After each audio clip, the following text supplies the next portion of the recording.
تبارك الذي نزل الفرقان على عبده ليكون للعالمين نذيرا۔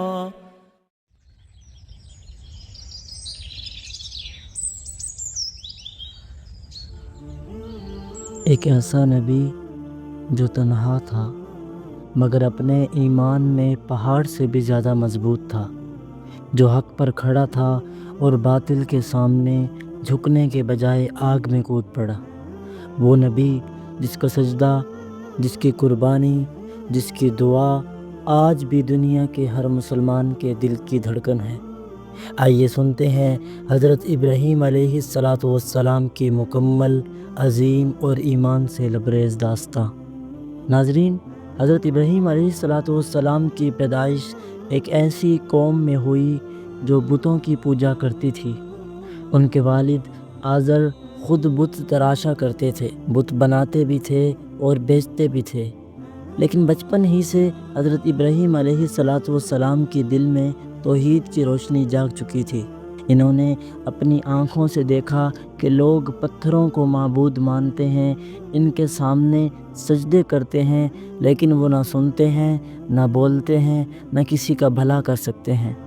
حضرت ابراہیم علیہ السلام نے اپنے والد سے سوال کیا، اے ابا جان، آپ ان چیزوں کو کیوں پوجتے ہیں جو نہ سنتی ہیں، نہ دیکھتی ہیں اور نہ ہی آپ کو کچھ فائدہ دیتی ہیں؟ لیکن جواب میں صرف ناراضگی ملی، دھمکیاں ملی اور تنبیہ ملی۔ ناظرین، ابراہیم علیہ السلام کا پیغام صرف خاندان تک محدود نہ رہا۔ انہوں نے بادشاہ نمرود کے دربار میں اعلان حق کیا اور فرمایا، میرا رب وہ ہے جو زندگی دیتا ہے اور موت دیتا ہے۔ نمرود نے کہا، میں بھی زندگی اور موت دیتا ہوں، اور دو قیدیوں کو بلایا، ایک کو چھوڑ دیا، دوسرے کو قتل کر دیا۔ ابراہیم علیہ السلام نے کہا، پھر میرا رب سورج کو مشرق سے نکالتا ہے تو اسے مغرب سے نکال کے دکھا۔ نمرود لاجواب ہو گیا، مگر اس نے ہار تسلیم نہ کی۔ اس نے ایک فیصلہ کیا، ابراہیم علیہ السلام کو آگ میں جلا دو۔ انہوں نے ایک بہت بڑی آگ جلائی، ایسی آگ کہ پرندے بھی اس کی تپش سے مر جاتے تھے، اور پھر ابراہیم علیہ السلام کو منجنیق میں باندھ کر آگ میں پھینکا گیا۔ اس لمحے اللہ کے حکم سے آگ کو فرمایا گیا، اے آگ، تو ابراہیم پر ٹھنڈی اور سلامتی والی ہو جا۔ آگ گلزار بن گئی، ابراہیم علیہ السلام سلامت باہر آ گئے۔ قوم نے جب دیکھا کہ وہ ابراہیم کو مار بھی نہیں سکتے تو انہوں نے ان کا بائیکاٹ کر دیا۔ اب حضرت ابراہیم علیہ السلام نے ہجرت کی، شام، فلسطین، مصر اور پھر آخر میں مکہ پہنچے۔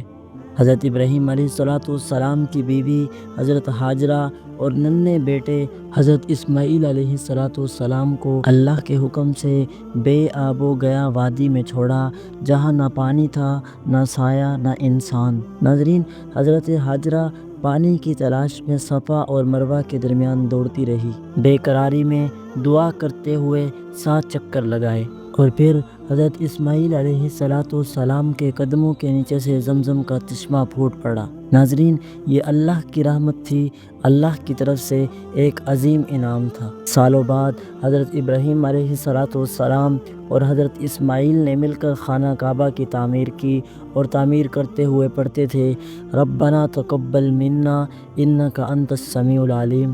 یہ وہی خانہ کعبہ ہے جس میں ہم آج بھی سجدے کرتے ہیں اور آج بھی خانہ کعبہ کا طواف کرتے ہیں۔ ناظرین، حضرت ابراہیم علیہ السلام کی زندگی ہمیں سکھاتی ہے کہ اللہ تعالیٰ کے لیے تنہا بھی ہونا پڑے تو ہو جاؤ۔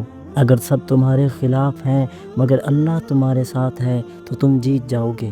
یہی ایمان ہے، یہی توحید ہے، اور یہی حضرت ابراہیم علیہ السلام کا پیغام ہے جو رہتی دنیا تک زندہ ہے۔